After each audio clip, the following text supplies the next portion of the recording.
ndeko bozo kosa ba congolais zaïrois bozo kosa Daniel Safou bozo kosa ba ndeko na tout kopesa yo définition ya collabo hein oyo tunaki yo non boyebi définition ya collabo na pesi yo personne ayant collaboré par toutes les formes possibles avec l'ennemi de la patrie. Vous se comprenez? Aza collabo. Vous se comprenez? Il est collabo. En temps de guerre, il est collabo. Vous se comprenez? Do yango wana. Donc, si vous avez tali, au moins la place ni bino na bachilo mbozali. Au moins na yomoko place bino na bandeko nyoso batikali ba Martin Fayulu, ba o nyoso bozala kawana ba ilonga olenga nkoyi soki banani place ni bozali. Boza ba collabo. OK. Nana lo baswelo moko. Daniel Safou kontona mutuna yo. Nyoso bo sala lelo. Vous êtes responsable parce que lobby bolinga te to ko malaka tamboka wana bokomo zo ba discours na bisona yo ki ko moloba oh non Kimbangu nani o kokona nga Lumumba zo komo tanga ba discours na biso oh yo za résistant wapi Daniel Safou mon résistant uta wapi yo mto zo benga résistant est-ce que résister c'est la contre régime dictatorial pour zo benga na nous avons olo benga batuna bazana Congo le tout rwandais ozo benga bango régime dictatorial ozo benga voilà au moins que ozo travailler pour bango ozo benga ngo régime en place donc mbala moko et sur la place ozo collabo si ozo le bosa résistant donc ozo ça la confusion parce que un résistant azalaka kaka ceux qui pays les a occupés le mot résistant est où en France. Et bah utiliser le résistant kaka ceux qui pays nous allaient occuper ne yo comme résistant muta zalaka jamais résistant ceux qui dictature les en mboka oko zala jamais résistant oko zala opposant mais yo na yo ki zo le bosa résistant yo mtoza licencié en philosophie si qu'on a lingala la que les mots que tu as utilisé là résistant un résistant azalaka kaka quand le pays est occupé. Mais yosko zolo bango que tu es résistant, mozo benga batu basana pouvoir régime en place. Quand on a nos ketala na ba classe na yo, moi licence on a mon peut-être faut pas boto longo mukepo. Mo wana o utiliser pour yozo benga biso bazoba. Yozo boza licencié en philosophie, ko mo wana yo utiliser. Biso ko bazoba to corriger yo. Le mot résistant ça s'utilise toujours quand le pays est occupé. On peut employer le mot résistant quand le pays est sous occupation. Nous on va utiliser comme ça. Mais quand le pays est dans la dictature, nous on va utiliser le mot opposition. Il y a un moment où Congo le quoi biloko ba Hollande langote, ba Hollande ka loyenge parce que yo Daniel Safou ozo utiliser système ya loyenge ya Kinshasa. To uta na Kinshasa to yebi méthode na yo ozo utiliser système ya bana Kinshasa ndenge balingaka donc loyenge lokuta mensonge ozo ba biloko ezo tenir lié ozo ba biloko ya lokuta et ozo utiliser ba terme moko un peu balado yango na bana Congo balinga bana Kinshasa plutôt o bana Kinshasa balinga biloko ndenge wana e bazo mona siko danger mais or ozo kosa bango ozo cha bango en erreur ozo mona Daniel Safou, la logique des choses, licencié en philosophie. Est-ce que yo peno ko suka tana matambi ya Papo Norengwa? Ozolinga Papo Norengwa nda répondre, Papo Norengwa nda ko répondre te. On a niveau na été, à répondre jamais parce que loko zoluka Papo Norengwa nda répondre pose wa kafuba. Ozo ngote. Ozo kafuba te? Ozo ngote Daniel Safou Papo Norengwa nda ko répondre jamais. On a niveau na été, biso ne te répondre yo. Oza elo côté Daniel Safou. Vous comprenez? Donc, je crois que Manuel Bosso a poto, au moni poto, au meli miliki, au lait saucisse, au lait jambon. Ah, ok, et ça bien. Si vous pensez au moni poto, on est zalaga. Donc, mais je crois, eza mpe mbala no suki oyo na poto po deuxième fois so otie makolo na poto ozonga na cercueil yebaka kozonga na cercueil me ngai nangi na promettre yo nangi na promettre yo oyo eza ngai olobi toyaka na kini te oya na kini olobi kuna papa na orengo wana yo yaka na kini okovanda wapi na lingwala soki wapi otraite odombo olobi odombo aza kinwa te odombo aza mboka tie azali auta na mbujima auta na chikapa mofingi bakongolais ofingi bakongolais dopo na bino Congo eza Kinshasa yango moni bobomi bana Kinshasa botie bango na bulu yeke bazokanisa Congo eza ka Kinshasa mais keye na carte Congo tala ta carte otala Kinshasa pa ezali siko mboka nani satikali baotikela ngo banani batuti rwandais parce que botie na bana ya Kinshasa ke Congo eza ka Kinshasa olobi ke odongo eza Kinois te place eza wapi donc on a bino les Congolais sont seulement des Kinois. Ceux qui sont à Kivu, baba Congolais te. Katanga, baba Congolais te.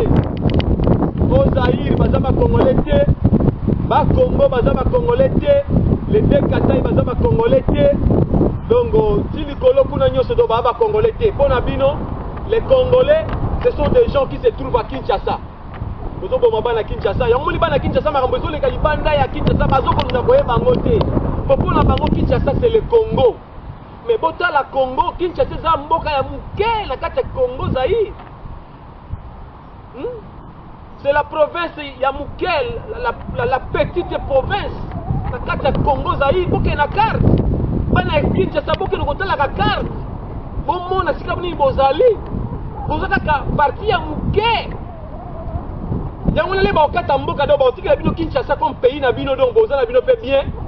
Loyenge matin, midi, soir. Masanga, Kobina, Basi, Yangwana Tezavi. Tozo bunda po na bino. Bana poto ba telemi ba bunda po na bino. Mwana poto ko bunda te en réalité. Ana besoin bunda te. Et l'on dit mwana Congo za na ngo besoin lisusu na kata Congo. Ezaka pasi ya mabele ndezo bundisa biso. Ezaka pasi ya bakoko na biso, batikela biso mboka ini, mboka bien. Et les étrangers bakoti babotoli mboka yango tobunda po na bino naloka pasi soki naoki mwana poto azoloba buzoba mpo na papa norengwanda mpo mwana Kinshasa lokola Daniel Safu nazo comprendre parce que aza fossoyer c'est possible aloba n'importe quoi aza na difficulté somba livre tango alobi intellectuel atanga même pas balivre papa norengwanda atangi même pas balivre Patrick Mbeko atangi même pas balivre ya Pierre Péan atangi même pas ba livre ya ndeko na biso Camerounais kombo kimanga moi souvent atangi même pas yango wana zolo ba biloka boye mais il s'est dit je suis licencié en philosophie pour faire peur aux gens et loke bomi mboka eza nini ba diplôme na bino ba diplôme na bino et tu t'es soumis devant président Nabino wana le petit Kanambe qui n'a pas été sur le banc de l'école. Yosiko licencié en philosophie, dirigé par un abruti tout rwandais qui n'a jamais été au niveau même il y a 3e des humanités. Azo dirigé Daniel Saf pendant 16 ans, 17 ans. Kotika okosa bana ya Kinshasa parce que bana ya Kinshasa mtu bozo kosa bango souvent eza bana Congo kutu te souvent eza bana Kinshasa nde bozo kosa donc John na suki na wana po na Daniel Safu ya kana oloba na juste demandenge sur Odombo alobaki ki so akuta na Odombo robeta et puis atteint combat ya mouvement mona ya judo bien robetaete goma yo pona ko loba ndeni selon réactionnaire John mais na yoki kutuna mawa John na kutu na besoin baye bate makao mususu mais bato batala nga bayebi na za nani mais na yoki yo lobi Daniel Safa lobi ki obeta Odombo est-ce que bino penande bomonela Odombo bache Daniel Safa bache Odombo Daniel Safa obeta Odombo tout ça la même ba réalité bozo mo que Daniel Safa tika omela diamba ya Québec Daniel Safo meleka Diamba Brazzaville. Diamba ozo mela ya gemana na ya koma elingi ote. Na bi peso mela Diamba na yo na bandal na yebi. Na batu ba mona ka ondengo mela Diamba. Mais Daniel Safo pika pende ya. Na lobilo pika pende oyo oyela yo. Tokotala mikolo ya. Na besoin lo batro te mais tokotala ka mikolo ya. Olobi to akana kini tete. To l'accès ko ke to akana kini. Siko elo mona yoki ke Daniel Safo so sa net bolo ba ke biso bata poto do bolongo la biso na liste ya Congo ko. To botama na Congo to koli na Congo to eka na poto siko comment o traiter biso lo kwani ti batu moko Congo tikela ya ba Daniel Safo esa su ya bana poto te. Mais bana poto baza origine na bana Congo te. Baba na Congo da odombo aza mona Congo te. Daniel Safo so odombo abimaki ngo bando lo ba na so ngo pakata mbangwa. Odombo mo mona keka na télévision. Omona keka na ba YouTube, omona keka na internet ya. Aza ngambe ya. So pena ba télévision odombo bo yo beta.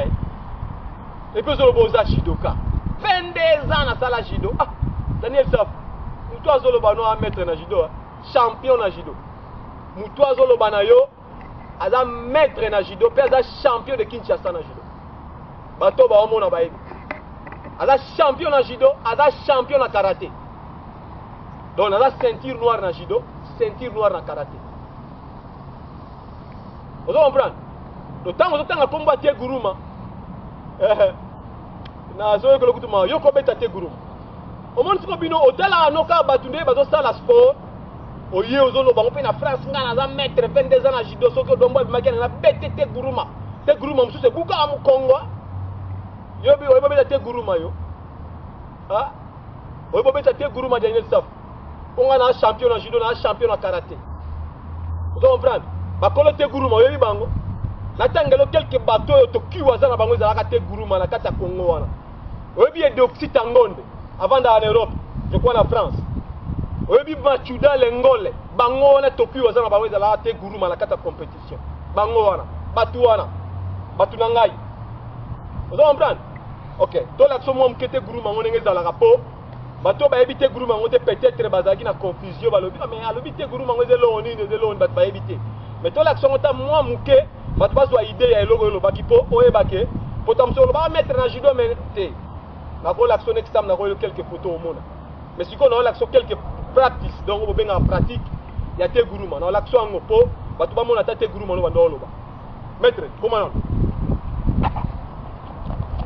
on moni te guruma yango te guruma yango oyo lo baki ke obeta yango wana donc extrait na nga yango wana to to besoin l'action belete yango wana ka te guruma lo baki to démontrer ka muke po mona ke eza domaine na biso et la plupart ba judoka yango ba betela yango ba boxer bandi ko nga ba boxer donc bo excusenga nga pena sala boxe ko bino lisusu mais na pesika ke la plupart ba combat de riz eza mouvement oyo ba judoka ba betela ba boxer souvent yango wana donc tant boyoka te guruma eza na lignée na ba kata guruma vous comprenez eza classe moko yango wana donc eza kutu pena wana te wana eza ka démonstration pour na laksa ke ozoloba loba trop donc Daniel Safo olobi oza licencié olobi ke odombo atanga te mais odombo aza licencié na mambo Congo Daniel Safo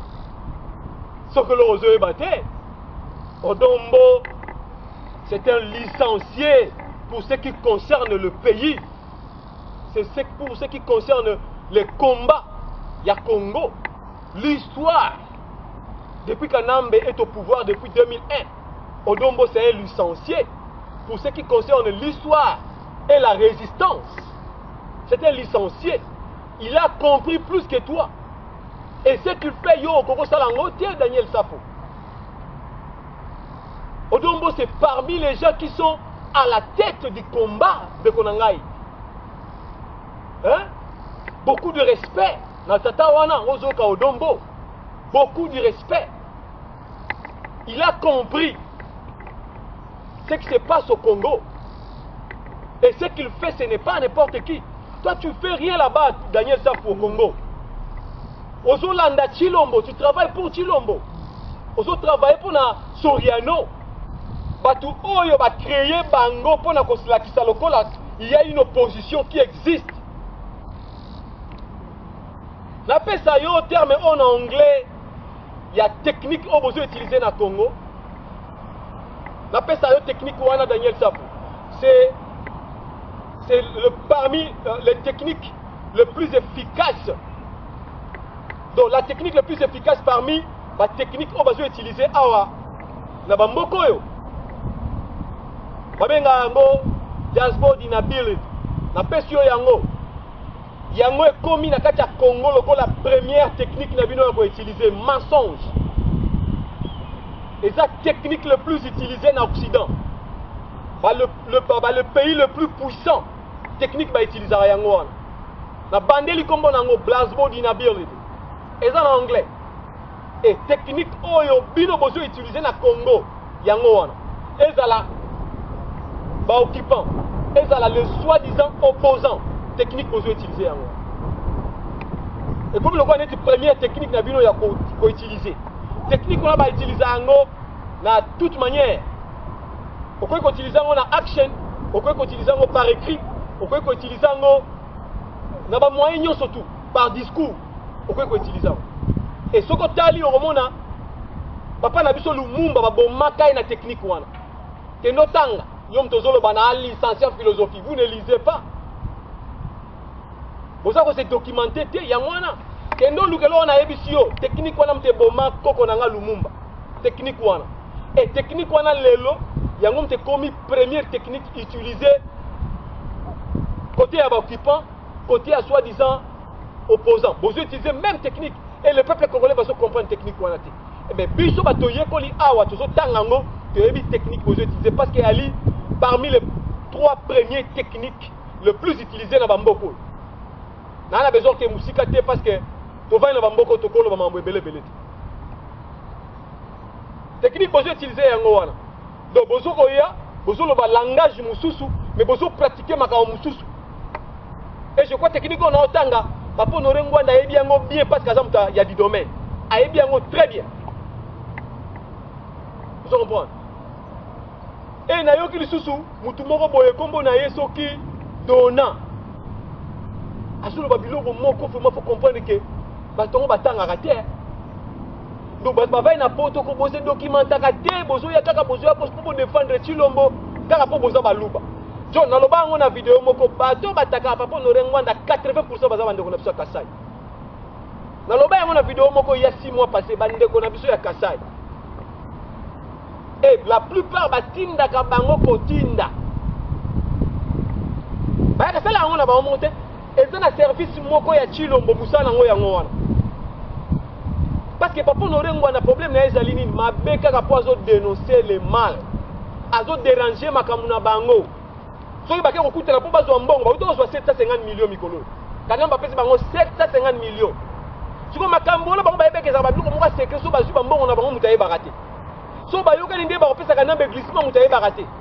Mais siko papa Norengwanda lokola nzamba sala biso grâce à tindela biso papio papa oyo.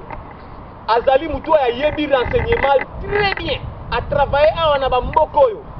Azo bimisa biloko nyonso na poisa. Siko bango bazo linga yango te zo tukisa bango. Ils ont dérangé bango. Yango so ba oluka ndenge nini ba koputie down. Daniel Safu okotika la kotia papa Norengwanda down te parce que ozali elo côté o ana niveau mon côté. Oza rien du tout. Mais Daniel Safu retenez le neno bano sikol. Bitumba oyo ekosila ka un jour bolinga te ekosila. Bino le roi bozo ko travailler na compte. Il y a club occidental pour bozo linga bo remplacer Kanambe. Mais bo remplacer tout Tipa Wate. Bo remplacer Kagame te. Donc on continue toujours pour mon histoire peuple congolais passe. Attention va passer Chilombo. Va passer au poste de premier ministre na libéré yo. Parce que même ko ba repesa au poste de premier ministre boko mon na bilo congolais ba kosala. Na le prometaka yo yango oyebi. Sikonga mona fungoli kasi zwa na yo yango. Na osala sur le côté. Total la gars il est au sala la poste de premier ministre. Pour ça la rien. Daniel Safata va passer au poste de ministre. Pour ça la rien. Pays ali contrôlé par les Tutsi rwandais de Kagame. Pas tout le Rwandais. Si quand on travaille na ba Hutu Rwandais to zobango na kana biso. Ba tout Rwandais pe oyo bazako bazaba opposant ya Kagame tozo zobango ba ya na kana biso. So to bundisa bino ba Congolais o bozana kanambe liboso parce que bino nde ba bloquer biso. Et loko na lobango kala, il faut to bandano na bino ba Congolais oyo bozo bloquer biso to atteindre les tout Rwandais de Kagame. To bandano na bino. Bino faut to bandana ko boma bino na lobi yango bien na lobi yango de moi-même. Na zo assumer responsabilité oyo. Faut to bandana ko boma bino tout. Après tu vas affronter ce ko ba tout Rwandais de Kagame. Oyo baza pour Kagame. Donc ce qui na to bomi bino te, to zaka na problème. Alors bon on a chance parce que le père de la résistance a linga makambo te. Bon on a chance. Le père de la résistance va prendre Rwanda linga biloko te. Pour ce que linga biloko yo. Daniel Safu. Toza capable de atteindre bino tout. Ngai na capable ya atteindre yo Daniel Safu ya atteindre mutu wana ba obenga wana Chilombo. Na capable de atteindre bino tunde bo wala wana. Ngai kande na awa na capable de atteindre bino lobby pena ba monyo la mukite. Parce que là après 3-4 jours musu à la mukite. Parce que là après 5-6 jours musu à la mukite. To sili bino pendengwana. Parce que na botama na Kinshasa na koli na Kinshasa wana place moko la tsangate. Pe na yebi esika bazoka mandoki. Ngai. Vous comprenez? Mais le père de la résistance makambo yo alinga yango te. Bon on a chance. Papa o motema munene ko sambele vandi mais bon l'équipe bozo finga ye. Boye ba question to raté ko libérer mboka on a époque papa Honoré Ngwanda. Vous êtes responsable à Mambutu.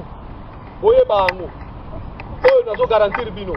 To raté ko libérer mboka oyo na bombo ya papa Honoré Ngwanda. Boko libérer le Congo te. Nam na olo bango. Et je sais ce que je dis et j'assume ce que je dis.